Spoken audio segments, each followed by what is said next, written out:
Adriana-Morena has built a thriving school community where she helps multi-passionate entrepreneurs create brands without niching down. In this video, I talk with Adriana about why the traditional advice of niching down can actually do more harm than good. People don't understand. It's like, I need to focus on this one thing, and this is how I get faster or quicker results, but it's not sustainable. And why authenticity is your greatest advantage when building your online brand. There is no brand being built by you trying to put yourself into a box. This inauthenticity is what people feel. Do we need another Instagram guru? I don't think so.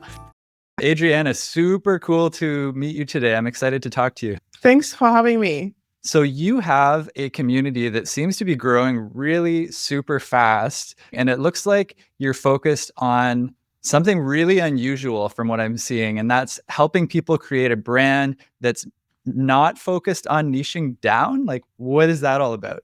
Yeah. So I'm working with Multipassionates for more than 5 years now, and not knowing that I had ADHD. So I got diagnosed in 2023, officially, self-diagnosed in 2022. And since then, even earlier, I knew that I was always different and somewhat was different to what other people were doing. My friends were like doing athletics, playing football or soccer or whatnot. And I was like doing kickboxing and dancing and inline skating, riding the horse. I did like all the things like uni hockey. And I was jumping from one hobby to another. And I was like, what's wrong with me? I felt like I was the only one doing all these things. Again, I have no idea. I thought people with ADHD are those wanting, or seeking attention, not actually them, having lack of attention. And that's kind of like how I've built up this community, Multipassionates, first in German, then in English. And I played around a lot with different business models prior, from Amazon FBA to Etsy to I don't know what. And I came up with some things like, it's not really about picking one niche. Everyone then was talking about pick one thing, and this is the only way on how you can be successful. And everything that people say now and become more aware of is what I already realized a couple of years ago. It's like, it's not really about that. And if we look at those people who really made it in life, most of them, by the way, have ADHD. I think you could count the people without ADHD on one hand, probably. But besides that, it's not that they do one thing. It's just that they combine the passions. And so in that modern society, we basically embrace and monetize our multitude by combining everything into one offer. But it's about having a clear communication. That makes a lot of sense to me. I'm curious about what happens if people are shifting their passions, because I imagine that there's a lot of shifting going on, changing from one idea to the next. Like, how do you build momentum when things are always changing like that? Documentation. So if you document, you take for instance, I have still people from back then when I was speaking German, right? And they're still following me through my now English journey, so it's like build the audience directly that are attached to your persona. And from there, you will build more like a club, like a movement, and then they will follow you from there as well. And regardless of what you're doing, if I would come up with a fashion brand tomorrow, people would buy it because it's a part of my journey. I'm a fashion designer, right? And if I come up with something, people are attached not to my niche, but to what I'm all about. So that's really that. That makes sense. I've heard a lot of advice, like you need to niche down for the algorithms in order for, the data, in order for it to understand who you are, who to serve your content to. Like, how does that work in the early stages of a creator's journey when, nobody really knows who they are? Like, how would that work? So obviously, yes, the algorithm back then, SEO, now it's probably AI, finding you on the internet. But if you talk about various topics combined and to a specific audience, you will grow a little bit slower. But here's the thing, what I believe, and it's also what I tested. I tested focusing on this one audience with this one product, or like one niche. But the problem is that what happens is you see momentum, but you will, always jump back and back again and back again because you're not passionate. And if you are multi-passionate and it's not complete, you feel incomplete. It's like I'm taking one leg of you and I'm telling you, like, run a marathon. It's impossible. You have to combine it because else you will never really see the momentum. You need to have this this combination of things. And that's what many people don't understand, is like, I need to focus on this one thing, and this is how ultimately I get faster or quicker results, but it's not sustainable. So at some point you will fall off the cliff. And so if you really want to see something that is long lasting, and you want to, leave your fingerprint on this planet, then I think it's about combining it rather than picking one thing. And this is how you will see more success over time. I'm curious. Okay, so I'm just going to dive into it. My own personal story is that I've shifted many, many times in my life through different artistic projects. I've done music, I've done a puppet show for kids, I've done podcasting, I've done a lot of social school for introverted men, like lots of different things. And I found that when I pivoted, there was a really kind of sharp pivot, and I wasn't able to carry those audiences across my journey. Are your clients people like that, or are they already doing many things at the same time? Yes, there are actually those who feel like they have to do one thing, and this is how they get stuck. So they're like, I'm a photographer, and now I feel like I have to sell photography only, and that's what I have to do. And then they're like, no, wait, but I am also an artist. No, wait, I also love business and talking about business, and it's like, but if I don't do that, everyone says I can't, get successful. And so, yeah, it's a common thing. It's like, document this, like, there is no brand being built by you trying to put yourself into a box. This inauthenticity is what people feel. And so the moment I shared, like before, it was always like, do one thing. Like, what are you all about? Like, can't you just do one thing? Like, while I was studying, right? I was studying fashion textile management, but I was also doing journalism, and I was working as a curvy model. And then I was also, for a fashion brand, a social media manager. And like, I was doing all those things, and I loved it. And I was like really embracing it. And then that was the first time in my life where it really hit hard. It was like, do one thing. Like, what are you doing? Basically, at some point, I got a bit less confident. Because people were like, what are you doing? I felt like, okay, now I have to focus. And then I was like, no, I'm proud, I'm unapologetic, I'm who I am. And I started celebrating it on Instagram. I went live, and I was doing all the things, and I was showing it, and I was sharing the behind the scenes. And this is how people started seeing me as a role model and saying like, I also want to do all these things. Like, this is amazing. You're so inspiring. And now I'm getting like, Instagram comments under my post. Like, I feel finally seen and heard. This is the number one thing I get on my comments and my DMs every single day. It's like, finally, I feel seen and heard. And so you trying to be perfect leads to inauthenticity, and also not really the trust. It's like, no one is perfect. And this whole, do we need another Instagram guru? I don't think so. Like, what are your flaws? And I once had a client, she was talking about her passion for expensive food, and she was sharing that she was eating oysters. And there was someone who kind of like unfollowed and then kind of followed again. And then she booked a 12K coaching because she also eats oysters. That was the connection part. She was admitting that, yes, I love expensive food, and my husband hates this about me. I'm too much for him, right? But that client was resonating with the part that she also eats oysters, and that her husband also doesn't like that she's eating such an expensive food. So I think it's from the pivot part, it's like, there shouldn't be a pivot part. I think it's like, document. You like doing music, share that, right? You love doing, what was the other things you're passionate about? It's music, it's art. Oh yeah, I did a puppet show at one point. Cool. That's the thing that's still kind of with me. Yeah. Yeah, so, and that's a story you should tell, because it's a part of you. And so many people will resonate with this. So what I'm hearing a lot about is showing up and sharing kind of the behind the scenes stuff. And so I'm curious about that part, because again, a lot of the kind of advice that we get about creating content, which is how we are connecting with people primarily, it's by educating, and it's by giving them value through some type of, transformation, education. So how much of your content, how much of what you're creating is you behind the scenes, and how much of it is like, here's what you have to do, to build a multi-passionate brand?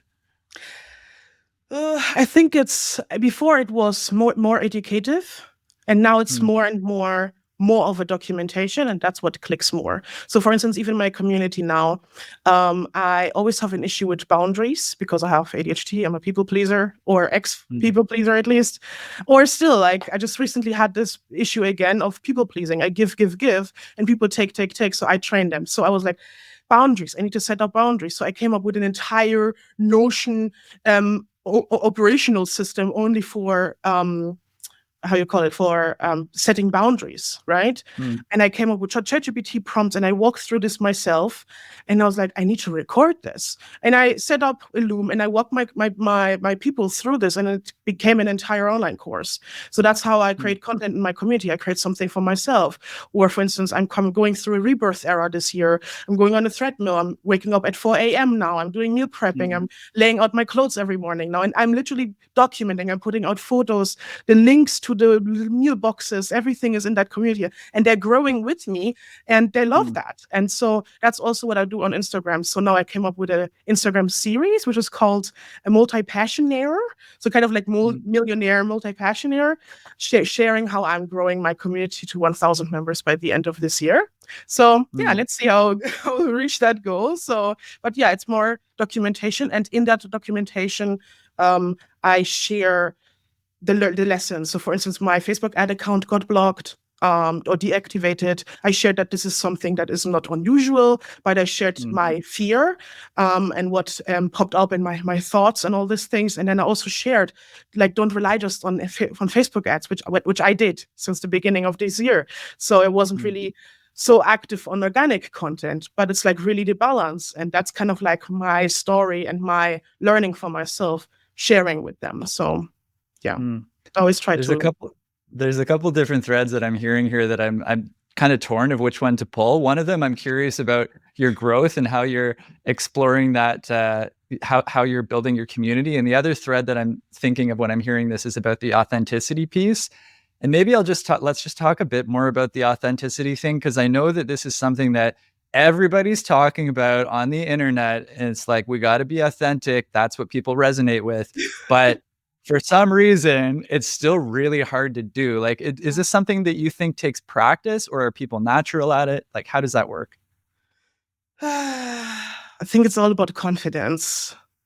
Mm, I think it's more about understanding. Like, this is how it started for me. I started reading more books about sleep because that was an issue I had. I was confidence, how to communicate, how to defend yourself, all these things, and that built up my confidence. Even now with this boundaries, even understanding that I have ADHD changed so much for me. And so it's really like getting to know myself more and more and more, understanding PMS. Now that I had my son, things have changed, right? And mm, so I think it's if you show up for yourself first, even if in your family or whatnot, you can show up more for other people, and then you feel mm, way more entitled sharing your story online. But if you feel ashamed of certain things, you won't feel like sharing your face or your story. And this is, I think, where everything starts. that makes sense. Yeah. So it's a long journey, I guess, then, of learning Yeah. and, yeah. Yeah. Mm.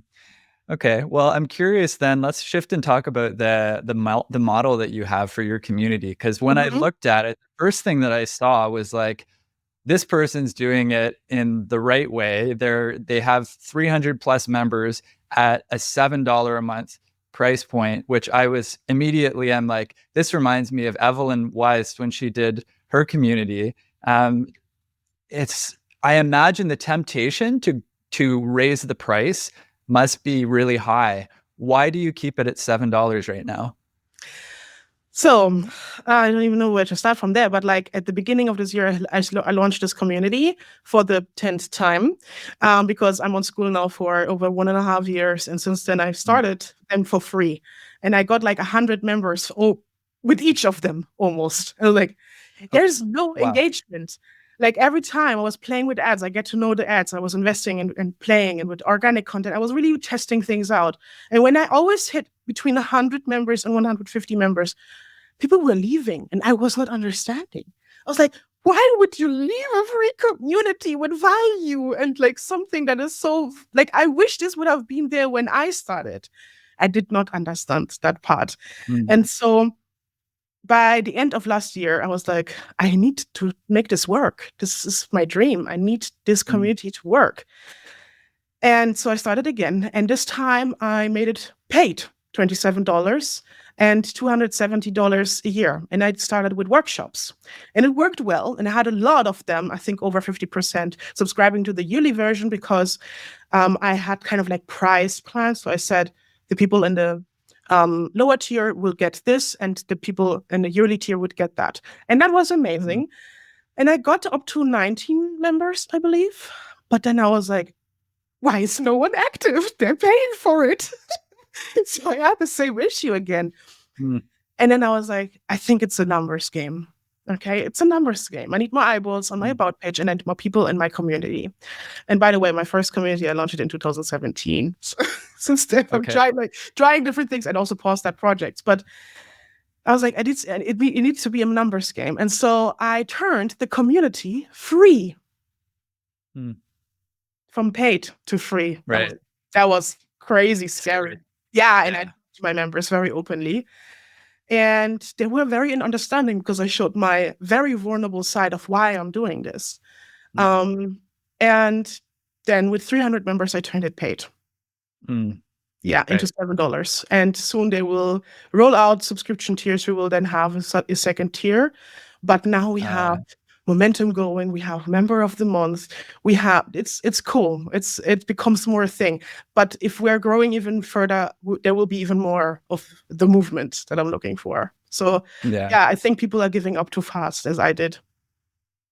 That makes sense. I feel like I can relate a bit when maybe it's a bit similar. When I was doing my video editing thing, I decided to give people monthly YouTube videos, and the price was at $29. And I'm like, well, I guess the people who are there are just going to keep getting this value, and like it's not really profitable, but it ended up being the thing that got me that reliable base, that reliable foundation.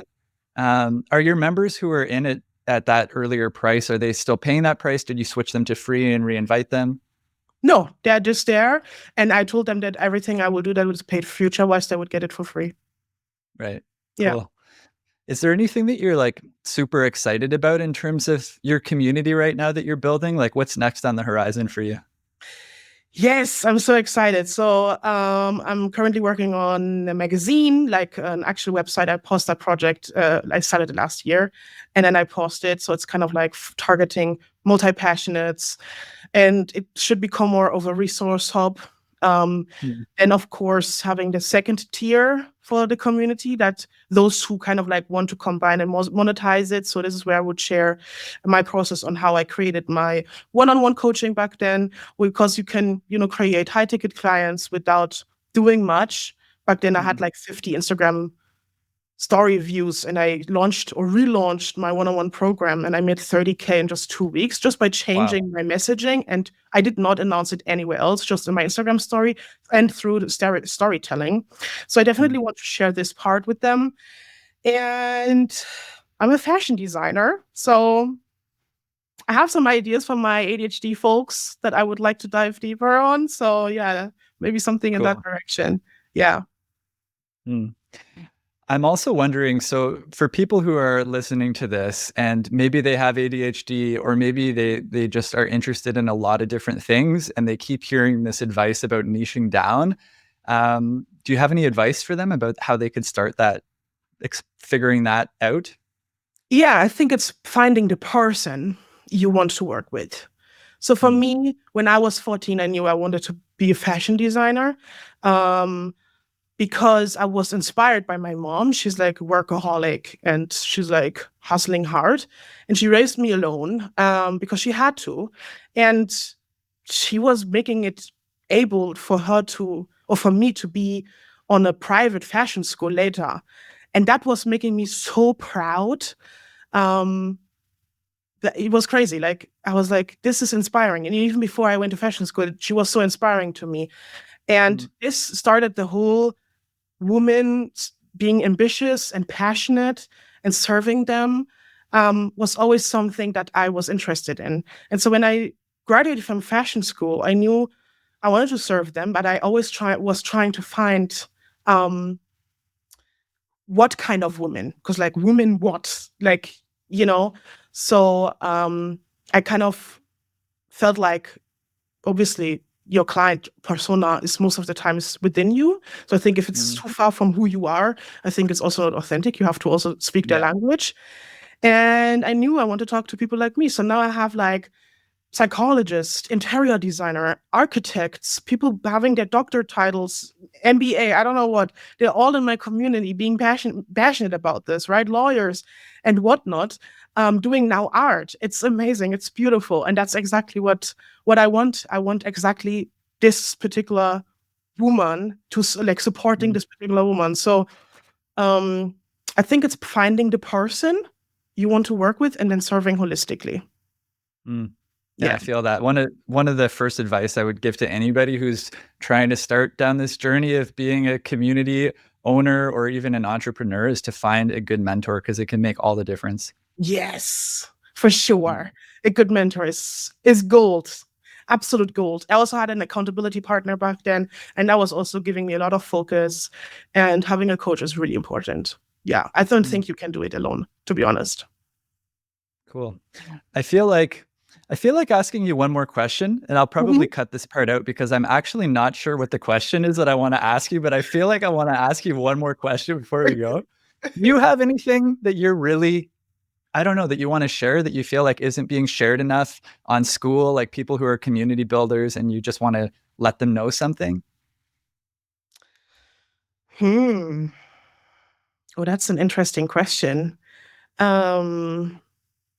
She doesn't share it about a lot. I think there are people talking or listening too often to people that haven't walked the talk. And I also feel like, secondly, that people listen to people that are way too far in the journey. I'm sorry to say, but like someone who made like $1 million a month 5 years ago and still teaching the same strategy on how to get there. I don't think in this, how fast the world right now, like how fast the world is right now, I don't think this is something that we can listen to today anymore, to be honest. If it's someone that did it in the past 2 years, yes. But even 5 years these days, it's just like if you started 3 years ago with AI and you made your millions, I mean, this is, you know what I mean? Like this is too far away. So I think that's something. It's like being more conscious of who you're talking to or listening to or following or, seeking for advice. I think the gold mine is often in those who aren't too far in their journey and looking a bit more closer rather than overhyping on someone that is already whoever, So, yeah. Yeah. I feel that. I think that's amazing advice. I would second that, and I would third that, because I see that too. Yeah. It's a lot, right? Thank you so much. I really enjoyed this conversation. No, you have to answer this question now too. Oh, let's go. Let's go. I feel like you should answer what no one is really talking about. Oh, the same question. Oh boy. Okay. Of course. I might have to just wait and see if I actually have an answer here. Your answer was so good. I genuinely, I think that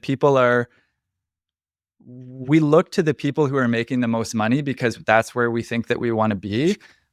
But, and sometimes they are, sometimes those people are the ones who have the right information for us, because especially if they've worked with a lot of different people at a lot of different levels, then yes, they can be the right people. But yeah, there's just, there is a lot of noise. And so finding somebody that you really connect with. And I think also, I think value alignment is really important too.